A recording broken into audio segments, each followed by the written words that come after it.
Meus irmãos, muito boa noite a todos. Quero saudá-los com a graça e a paz do nosso Senhor e Salvador Jesus Cristo. No último encontro nosso, nós iniciamos o estudo de Efésios 6, tendo como tema a armadura de Deus. Nós vamos voltar a esse texto, porque lembrem-se que na última oportunidade, eu propositadamente não falei do verso número 12, então expliquei a batalha, como que seria, né? A questão da existência do mal, do inimigo, aquilo que implicava esta batalha, mas eu deixei esse aspecto dizendo a vocês que a gente teria uma oportunidade para tratar especificamente da seguinte questão: contra quem nós de fato lutamos? E isso é muito importante quando a gente contempla a realidade da vida cristã, de modo que é possível que a gente, de algum modo, se perca debatendo-se com inimigos, a semelhança de estar lutando como se estivéssemos lutando com um espantalho. Não é o nosso inimigo, pelo menos aquele a que a batalha se refere, mas de algum modo a gente está fazendo isso. Então, para que a gente não perca tempo, esforço, o Senhor Deus, na pessoa do apóstolo Paulo, escreve de modo muito claro isto para a nossa instrução. Então eu queria que você voltasse seus olhos mais uma vez para Efésios 6, particularmente o verso número 12, tá? Efésios 6, 12. Eu vou ler este verso, antes, porém, oraremos, tá bom? Pai, nós queremos te agradecer porque nos reunimos aqui nesta noite mais uma vez para estudarmos a tua palavra. Peço que o Senhor nos ajude, nos dê sabedoria do alto, ó Deus, a iluminação do teu Santo Espírito, para que possamos discernir, ó Deus, espiritualmente a tua palavra. Toma-nos todos nas tuas mãos, a começar em mim. Assim oramos em Cristo, com gratidão e perdão dos nossos pecados. Amém, amém. Diz assim, Efésios 6, 12: porque a nossa luta não é contra o sangue e a carne, e sim contra os principados e potestades, contra os dominadores deste mundo tenebroso, contra as forças espirituais do mal nas regiões celestes. Eu quero iniciar esse estudo dessa noite trazendo à memória dos irmãos algumas ocorrências bíblicas que tratam exatamente da existência do maligno, Satanás, também chamado de diabo, a serpente, o enganador, não é? São nomes atribuídos a Satanás em toda a Escritura, que mostram, através destes exemplos escriturísticos, que de fato ele existe, tá? E que ele guerreia contra o povo do Senhor. Na verdade, em sua audácia, ele tentou até ao próprio Senhor. E eu quero começar exatamente daí. Por favor, abra sua Bíblia, nesse momento, em Mateus, capítulo de número 4. Logo após o batismo do Senhor Jesus Cristo, a palavra de Deus nos informa que Cristo foi levado pelo Espírito ao deserto para ser tentado. E o texto é muito claro em dizer que ele foi para ser tentado pelo diabo. Verso 1, capítulo 4. A seguir foi Jesus levado pelo Espírito ao deserto para ser tentado pelo diabo. E depois de 40 dias e 40 noites teve fome. Então o tentador, aproximando-se, lhe disse: se és filho de Deus, manda que estas pedras se transformem em pães. Jesus, porém, respondeu: está escrito, não só de pão viverá o homem, mas de toda palavra que procede da boca de Deus. Então o diabo o levou à cidade santa, colocou-o sobre o pináculo do templo e lhe disse: se és filho de Deus, atira-te abaixo, porque está escrito: aos seus anjos ordenará a teu respeito que te guardem, e eles te susterão nas suas mãos, para não tropeçares em alguma pedra. Respondeu-lhe Jesus: também está escrito: não tentarás o Senhor teu Deus. Levou ainda o diabo a um monte muito alto, mostrou-lhe todos os reinos do mundo e a glória deles, e lhe disse: tudo isto darei se prostrado me adorares. Então Jesus lhe ordenou: retira-te, Satanás, porque está escrito: ao Senhor teu Deus adorarás, e só a ele darás culto. Com isto, o deixou o diabo, e eis que vieram os anjos, e o quê? E o serviram. Lucas faz esta mesma menção da tentação e acresce um aspecto que eu queria que você considerasse. Agora vai para Lucas 4,13. Nesse evangelho sinótico, no relato que o evangelista Lucas faz da tentação do Senhor Jesus Cristo, ele adiciona um elemento muito importante, verso número 13, que é o seguinte: passadas que foram as tentações de toda a sorte, apartou-se dele o diabo. Agora note bem a informação que Lucas traz, e lembre que Lucas era bem detalhista, até momento oportuno, ou seja, não foi só em uma ocasião do ministério terreno do Senhor Jesus Cristo, estando nós encarnados, que ele foi tentado, não. Várias vezes o diabo o tentou. Uma delas, agora volte para Mateus capítulo 16, foi quando o diabo se valeu de Pedro, e aqui volta a dizer, eu não vou dizer que Pedro foi possesso, tá? Porque eu não creio em possessão de crentes à luz da Escritura Sagrada. Mas o diabo se valeu daquela ocasião, sugestionando a Pedro. E aí ele diz, verso de número 21, desde esse tempo, começou Jesus Cristo a mostrar a seus discípulos que lhe era necessário seguir para Jerusalém, sofrer muitas coisas dos anciãos, dos principais sacerdotes, dos escribas, ser morto, ressuscitado no terceiro dia. Note bem que Cristo está dizendo, olha, essas pessoas vão atentar contra mim, elas vão me entregar, eu serei condenado, eu morrerei, serei crucificado, morrerei e ressuscitarei o quê? Ao terceiro dia. Quando Pedro ouve isto, o texto bíblico nos informa que Pedro fala algo para o Senhor Jesus Cristo, tentando dissuadi-lo daquela missão, para que não cumprisse aquela missão. Quem foi que tentou fazer isso no início do ministério de Cristo Jesus? Satanás.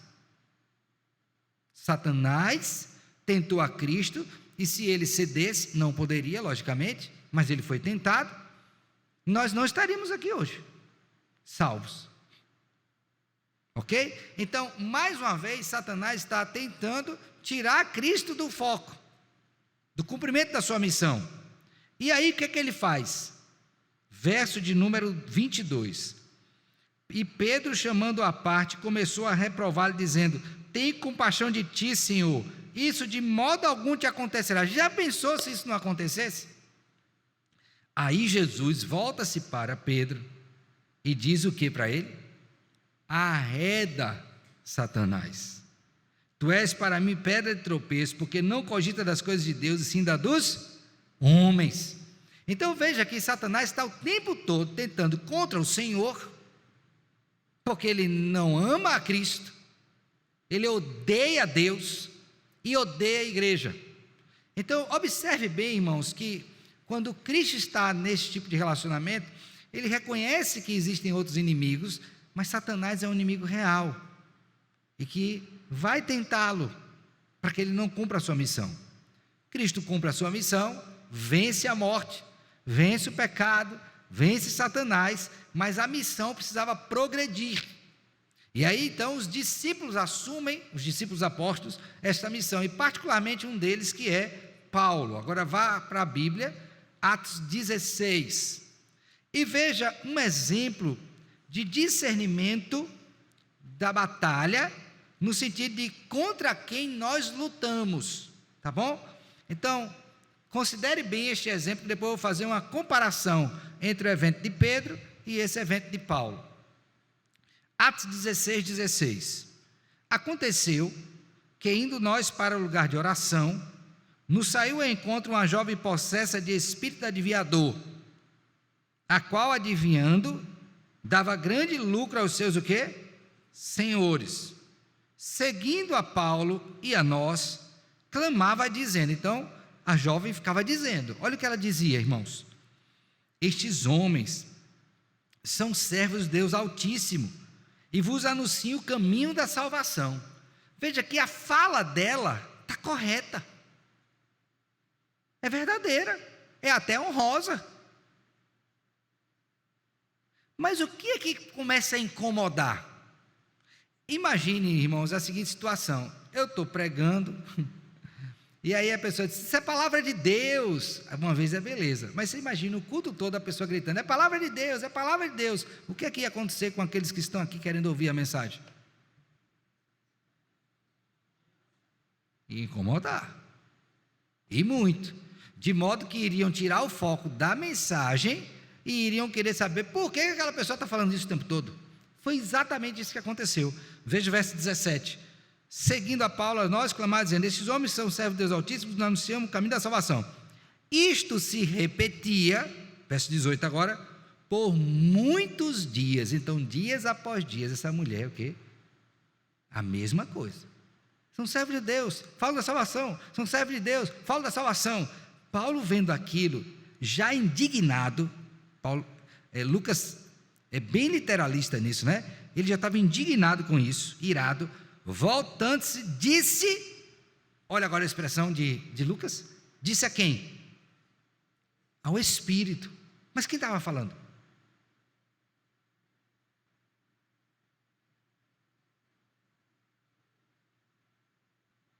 A moça, possessa. Mas quando Paulo vai falar, ele fala a quem? Ao Espírito. O problema dele não era com a moça, era com o Espírito. E aí é interessante observar que ele fala ao Espírito, em nome de Jesus Cristo, a autoridade do Senhor, o apóstolo tinha essa autoridade, eu te mando, retira-te dela. E ele, na mesma hora, o quê? Saiu. Agora presta atenção. Quando Pedro se aproxima de Cristo e diz para ele não ir para Jerusalém, Cristo fala, arreda Satanás com Pedro ou com o Espírito que de algum modo estava ali sugestionando? Não estava possuindo Pedro, um Espírito. Ele identificou que para além de Pedro tinha outra ação. Quando Paulo fala com a moça adivinhadora, ele fala ao Espírito. Por quê? Porque com discernimento espiritual, ele percebeu que não era a moça,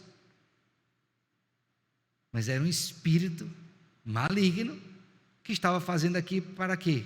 Para interromper o anúncio da mensagem do Evangelho. Eu estou iniciando com essas ilustrações bíblicas para mostrar a vocês aquilo que Paulo está dizendo em Efésios 6:12, que a nossa luta não é contra a carne nem contra o sangue, mas é contra os principados e potestades. Aí eu queria agora que você fosse para Efésios 6:12, porque nós vamos ver duas coisas aqui nesse texto. Primeiro, contra quem nós não lutamos. Na luta cristã eu tenho que identificar contra quem eu não luto e contra quem eu luto. Eu tenho que saber quem é meu inimigo. E Paulo diz isso. Vamos lá? Efésios 6 diz assim, porque a nossa luta, 6:12, não é contra o sangue e a carne. Paulo está se valendo disso para dizer o seguinte, que aqui nós não lutamos contra seres humanos. A nossa luta não é uma disputa de quem é mais forte no braço, quem maneja melhor a espada, quem sabe um revólver, na época não tinha, né? Quem maneja melhor, quem sabe uma funda. Não, o problema não é esse. A minha luta não é com o Zeca, não é com o João, a minha luta não é com o Lucas. Ele está dizendo para a igreja aqui que você não deve lutar contra o seu irmão. E lembre que dentro desse contexto, havia um ponto aqui na igreja em Éfeso, que foi tratada no capítulo 2 e também no capítulo 3, que era a rivalidade entre judeus e gentios. E eles eram inimigos.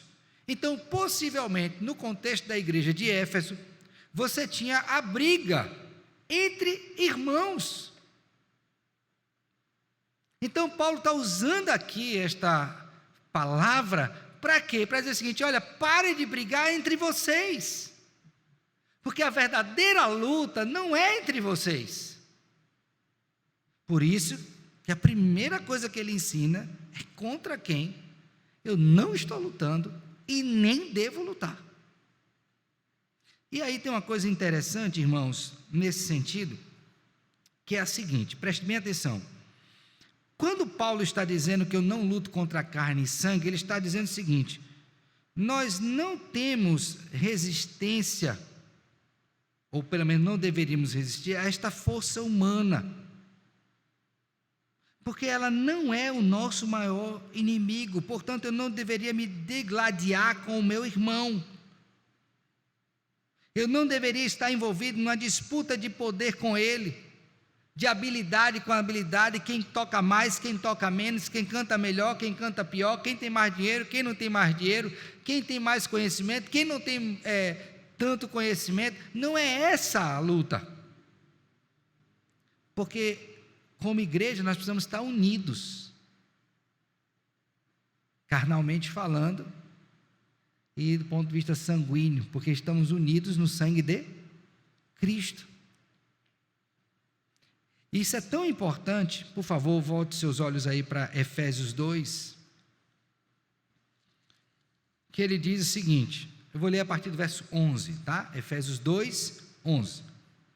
Portanto, lembrai-vos que outrora vós gentios na carne, chamados em circuncisão, por aqueles que se intitulam circuncisos na carne, por mãos humanas, naquele tempo estavais sem Cristo, separados da comunidade de Israel e estranhos à aliança da promessa, não tendo esperança e sem Deus no mundo. Agora leiam, por favor, a partir do verso 13 até o 16, todos juntos, vamos lá?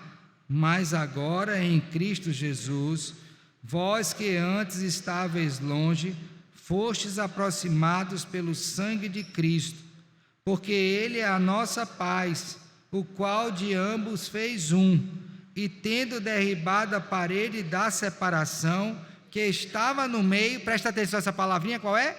A inimizade, aboliu na sua carne a lei dos mandamentos na forma de ordenanças, para que dos dois criasse em si mesmo um novo homem, fazendo a paz, e reconciliasse ambos em um só corpo com Deus, por intermédio da cruz, destruindo por ela o quê?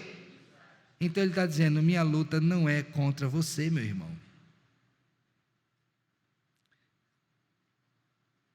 Por quê? Porque a inimizade que tínhamos acabou. Onde? Quando Cristo deu a sua vida por você e por mim. De dois, ele fez o quê? Um. E aí eu queria que você agora visse Efésios 4, por favor, e notasse bem esta questão da unidade entre os irmãos, tá? Por isso que eu não devo brigar com meu irmão. Primeiro, porque Cristo fez de dois um, e segundo, porque em Cristo eu sou um, e isso é algo que caracteriza a minha vocação, tá? Então Efésios 4, 1, rogo-vos, pois eu, prisioneiro no Senhor, que andeis de modo digno da vocação a que fostes chamados, com toda a humildade e mansidão, com longanimidade, suportando-vos uns aos outros em quê? Em amor. Tem amor, é para amar, não é para brigar. Minha luta não é contra você, é para eu lhe amar, não é para brigar. Aí ele diz, esforçando-vos diligentemente por preservar o quê? A unidade do Espírito no vínculo da paz. Está vendo a ideia? Unidade, vínculo, dobradiça. Há somente um corpo e um Espírito, como também foram chamados numa só esperança da vossa vocação.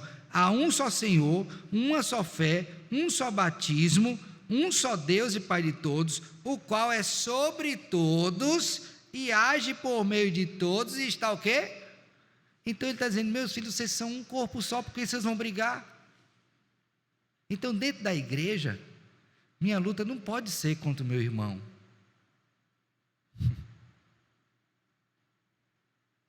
Mas aí vem a primeira aplicação que eu queria fazer. Quando a gente pensa em igreja, existe uma coisa chamada atributos da igreja: unidade, catolicidade, apostolicidade e santidade. Atributos, não são marcas, tá? As marcas são pregação fiel do evangelho, correta administração dos sacramentos e exercício fiel da disciplina. Os atributos da igreja marcam aquilo que faz a igreja ser igreja. tá? As qualidades. Nesse sentido, irmãos, o que é importante perceber? Note bem, dentre os atributos, você tem o atributo da unidade, que eu citei agora. Então, a igreja ela precisa ser uma só igreja. Não confunda isso com denominação, tá? Denominação pode ter várias, mas a igreja que foi comprada pelo sangue de Cristo Jesus, a igreja pela qual o Senhor Deus age com o seu Espírito, por meio da sua palavra, é uma só. E aí vem o problema. É que existem muitos problemas na igreja que quebra esta unidade e faz com que um irmão entre em luta contra o outro. E com isso eu estou quebrando o quê? A unidade da igreja. E esquecendo dessa instrução tão importante, que a minha luta, ela não é o quê? Contra o quê? Carne, e nem contra o quê? Sangue. Aí eu pergunto para você, com quem você tem travado luta? É com o seu irmão? Disputa de poder, disputa de conhecimento? Não pode ser. Por quê? Porque não é contra a carne, e nem é contra o quê? Não é contra a sangue. Então, primeira coisa que Paulo diz é que você tem que entender contra quem você não vai o quê? Lutar. Ora, se eu não vou lutar contra ele, tem uma implicação. Eu vou me juntar a ele para lutarmos juntos contra o nosso inimigo. Então não é só o sentido de eu não lutar contra ele. Eu preciso o quê? Me unir a ele, porque ambos temos o mesmo inimigo, que é o inimigo das nossas almas. E aí Paulo chama atenção para isso na segunda parte do verso. Veja agora comigo 6,12 novamente. Ele diz, ó, porque a nossa luta não é contra a carne e contra o sangue, e sim contra. Agora eu presto bem atenção nisso aí, tá? Quem é a nossa luta? Ele vai dizer, principados e potestades, contra os dominadores deste mundo tenebroso, e contra as forças o quê? Espirituais do mal, nas regiões celestes. Eu vou ler literalmente aqui um comentário que eu achei muito interessante e bem adequado para esclarecer a nossa mente sobre essas três expressões: principados e potestades, dominadores deste mundo tenebroso e contra as forças espirituais do mal. Diz assim, ó, ao contrário, preste bem nisso, é contra uma hoste do mal, extraterrena, não é terrena, que a terrena seria quem? Meu irmão. É uma hoste o quê? Extraterrena, inumerável, de espíritos malignos. Resumiu bem? Ó, é uma hoste o quê? Extraterrena, inumerável, de espíritos o quê? Malignos. Preste bem atenção nisso.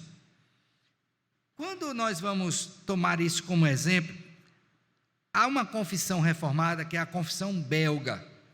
No artigo 12 dessa confissão, que vai falar sobre a criação do mundo e dos anjos, ela vai destacar a criação que Deus fez dos anjos. Ouça bem isso, tá? Ele diz assim, ó, ele, Deus, também criou bons os anjos para serem seus mensageiros e servirem aos seus eleitos. Então Deus criou anjos o quê? Bons. Com qual finalidade?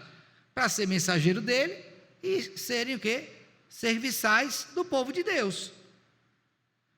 Alguns desses que ele criou, caíram na eterna perdição, da posição excelente em que Deus os tinha criado, mas outros, pela graça de Deus, perseveraram e continuaram em sua primeira posição. Então Deus criou todos os anjos, uns caíram e outros ficaram na posição que foram criados. Para quê? Para serem mensageiros de Deus e servirem ao povo de Deus. Agora preste atenção, e esse é o ponto que liga a gente com o texto de Efésios 6:12. Os demônios e os espíritos malignos são tão corrompidos que são inimigos de Deus e de todo o bem. Os demônios, chamados de espíritos o quê? Malignos, são tão corrompidos que são inimigos de Deus e de todo o bem. Abre aqui um parêntese. Você imagine alguém que vai buscar ajuda em um terreiro de Umbanda. A Bíblia diz que estes cultos são a demônios. Basta você ler 1 Coríntios que você vai ver isso. A demônios que eles atuam, eles servem. Você acha que indo lá você vai encontrar alguma coisa boa?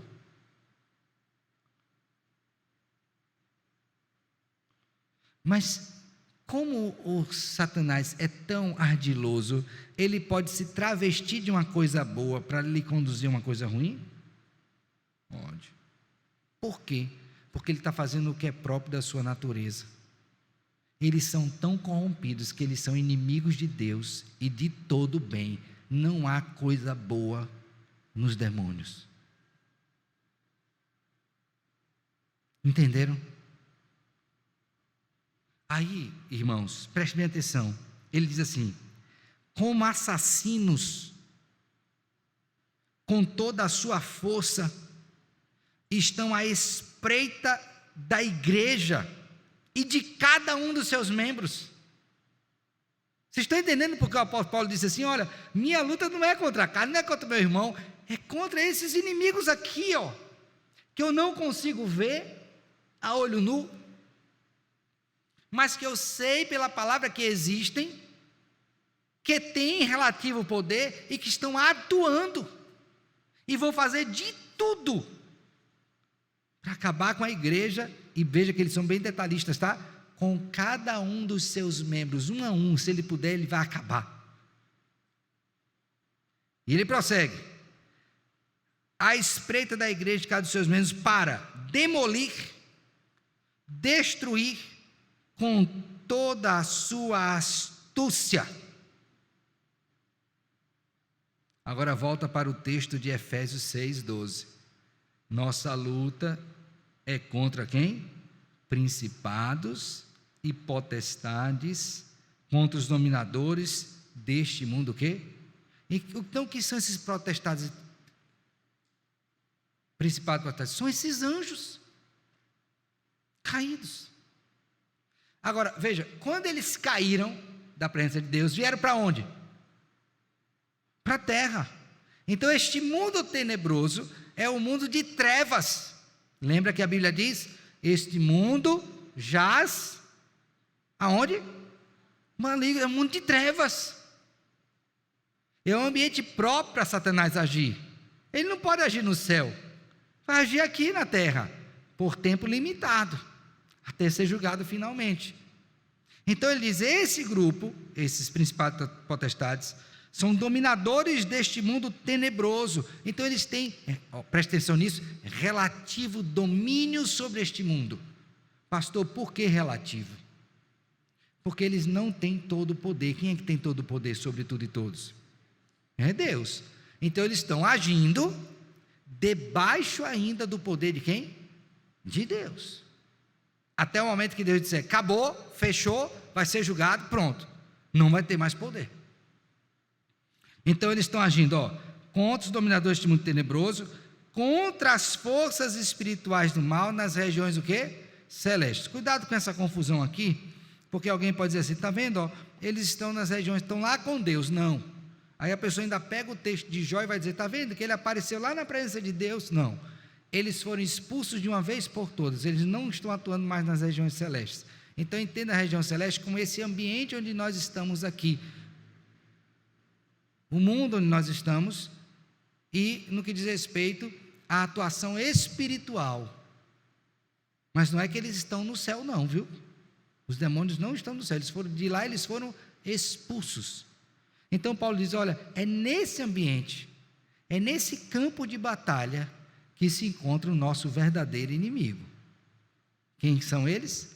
Satanás e os seus o quê? E os seus demônios. Agora, por favor, abra sua Bíblia. Na primeira epístola que escreveu João, primeira epístola que escreveu João,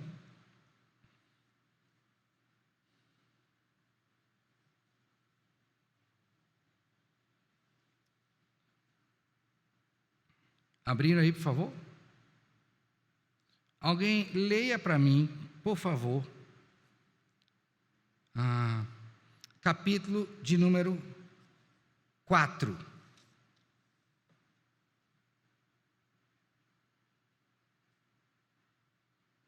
Abriram? Verso número 1. Alguém leia para mim, por favor.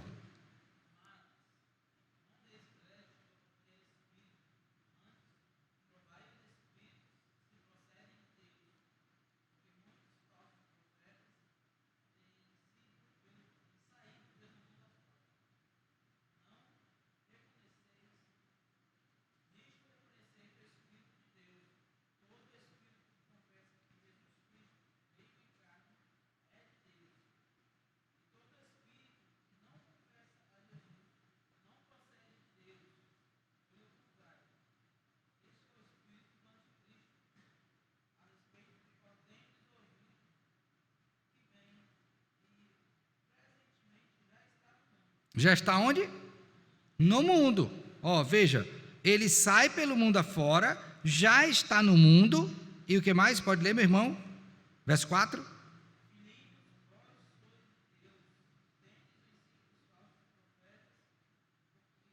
Maior. Está onde? No mundo. Agora, de onde é que eles procedem? Lê o resto, verso 5. Eles...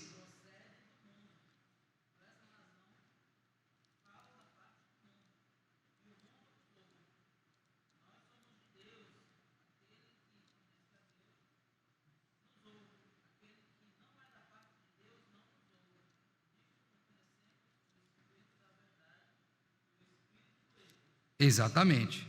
Ok? Então, veja, nossa guerra é contra quem? Contra aquele que atua neste mundo. Não é contra o meu irmão. Agora, vamos ver um outro texto. 1 Pedro capítulo 5, por favor. 1 Pedro 5, verso 8 e 9. Ouça bem isso, tá? Sede sóbrios e vigilantes. Veja qual é o alerta. Seja sóbrio, sóbrio aqui é a capacidade de discernimento, e vigilante. Por quê? Por que Pedro está dando este alerta para mim? Como deu naquela época para aqueles leitores originais. Por uma razão. Olha o que o texto diz no segmento. O diabo, vosso adversário, anda em derredor. Ele é o que meu? Adversário. Minha luta é contra ele. Ele anda em derredor, como leão que ruge, procurando alguém para o quê? Bater um papo. Dar uma bênção. Quer devorar. Esse é o nosso inimigo. Resiste-lhe firmes na fé. Lembra da armadura do Espírito? Não é? Armadura de Deus, escudo da fé. Resiste-lhe firmes na fé, certo de que sofrimentos iguais aos vossos estão se cumprindo na vossa irmandade, espalhada pelo mundo. Ou seja, não só para aqueles ouvintes, mas para outros que estão no mundo recebendo a mesma pressão dos nossos reais inimigos. Nossa luta não é contra a carne e não é contra o quê? Sangue. Então, nesse sentido, Paulo diz, contra quem eu não devo lutar, mas também ele diz, contra quem o quê? Contra quem eu devo lutar. E aí, irmãos, queridos, Diante disso, desta fala do apóstolo Paulo, ele nos leva a algumas implicações que eu queria compartilhar com vocês hoje. Primeira delas, não saia daqui, já disse isso na vez passada, vou agora novamente reforçar, desconsiderando a realidade da verdadeira luta espiritual que deve ser reafirmada. A gente tem aí já há muitos anos, né, um tal de movimento de batalha espiritual, que é uma loucura, não tem nada a ver com a escritura, né? De Neuza e Itioca para lá, é tanta confusão que existe, essas igrejas que infelizmente não atentam para o evangelho como deveriam fazer, e acaba fazendo com que as pessoas se despertem da real luta. E onde é a real luta? É entender que nós temos inimigos, a nossa carne é o inimigo, o mundo é o inimigo, e Satanás também e suas hostes são também nossos inimigos. Então você não pode sair daqui achando que, como cristão, você não está nesse campo de batalha, porque você está. Lembre disso. Então, não duvide da realidade da batalha espiritual, nos termos bíblicos. Tá? A segunda coisa que eu queria que você pensasse no sentido de você fazer uma correção da sua visão espiritual, para que você não visse aqueles que são seus irmãos em Cristo como seus inimigos, porque a nossa luta não é contra a carne e não é contra o quê? Contra sangue. Irmãos, isso dá uma percepção tão diferente para nós, porque quando esta coisa acontece dessa forma, que a gente coloca essa lente do modo correto, eu passo a olhar para o meu irmão como um companheiro de luta, alguém que carece da mesma ajuda que eu preciso, alguém que eu tenho que encorajar, que eu tenho que animar, que em algum momento eu vou ter que instruir, talvez até corrigir. Por quê? Porque o meu desejo não é lutar contra ele, é vê-lo comigo lutando a mesma batalha. Então, esta correção na visão me faz ter essa percepção mais apurada. Então, você é meu amigo, meu irmão em Cristo. Eu não tenho que brigar contigo. Eu tenho que te ajudar na luta. E isso tem uma série de implicações, é verdade, até corretivas. Mas eu preciso entender isto. A segunda coisa que decorre da questão de visão correta, comece a considerar a ação ou a possível ação do inimigo na sua vida. Isso não está em termos de possessão, ok? Então não estou dizendo que você crente vai ser possuído, mas lembre-se que ele pode se valer de muitos meios para te derrotar. Muitos. E lembre que no início eu disse, olha, que o diabo ele arma o quê? Ciladas. E a palavrinha lá para ciladas era método. Ou seja, ele tem método para te derrubar. Então, se eu reconheço isso, e aí lembre da exortação que Pedro trouxe, não é? Sede sóbrios e vigilantes, porque o diabo, vosso adversário, está como um leão ao derredor, buscando a quem possa o quê? Tragar. Então lembre disso, comece a tentar identificar isto. Senhor, me dê esse discernimento, para que eu tenha a capacidade de agir corretamente, e lutar contra quem de fato eu preciso lutar. Por exemplo, o apóstolo Paulo, no exemplo que eu dei para vocês no início, fez isto. No início aquela jovem adivinhadora falava a verdade, mas ela começou a falar de tal modo, que ele indignado, falou contra o inimigo que estava usando aquela jovem.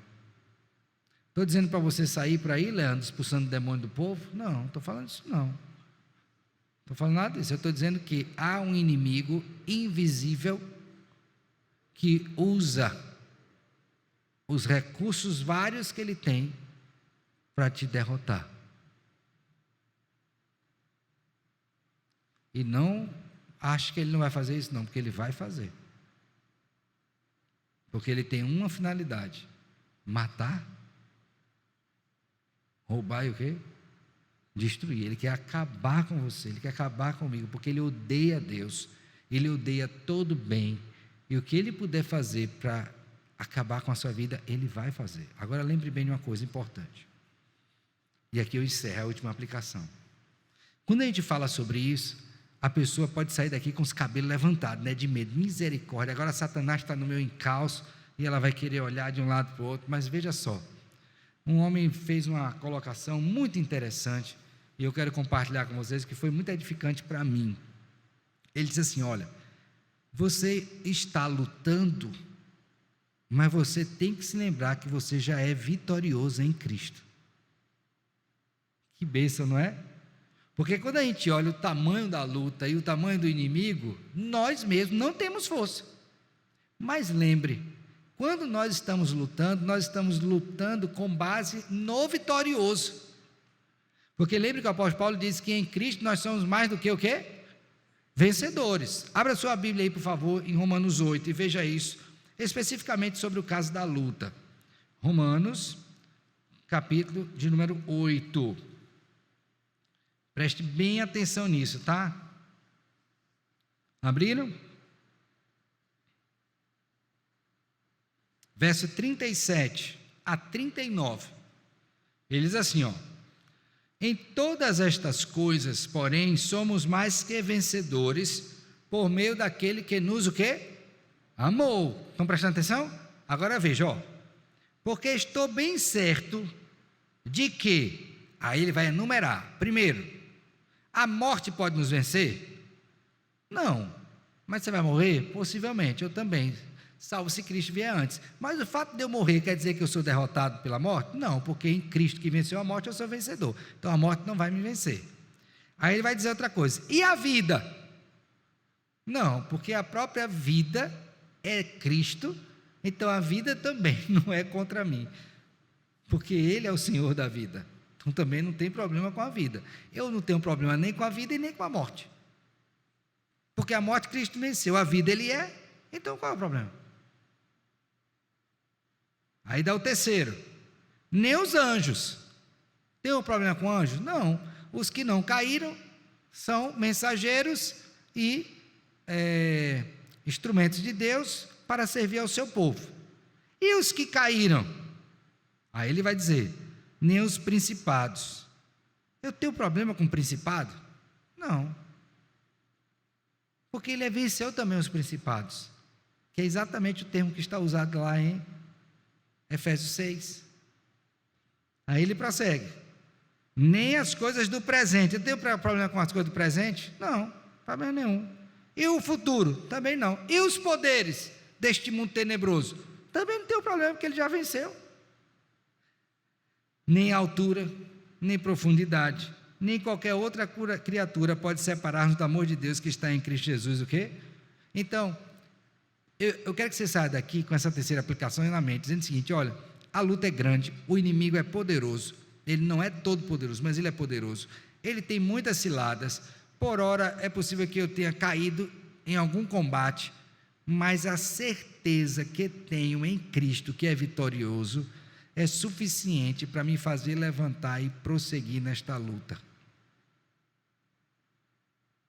Porque eu estou bem certo de que nada pode me separar do amor de Deus que está em Cristo Jesus. Nada. Nem Satanás. Então você vai continuar lutando, e tem que continuar, mas tem que estar lutando ciente de que você está travando a luta do vencedor, não é do vencido, porque vencido é Satanás. Nós somos vitoriosos por Cristo Jesus.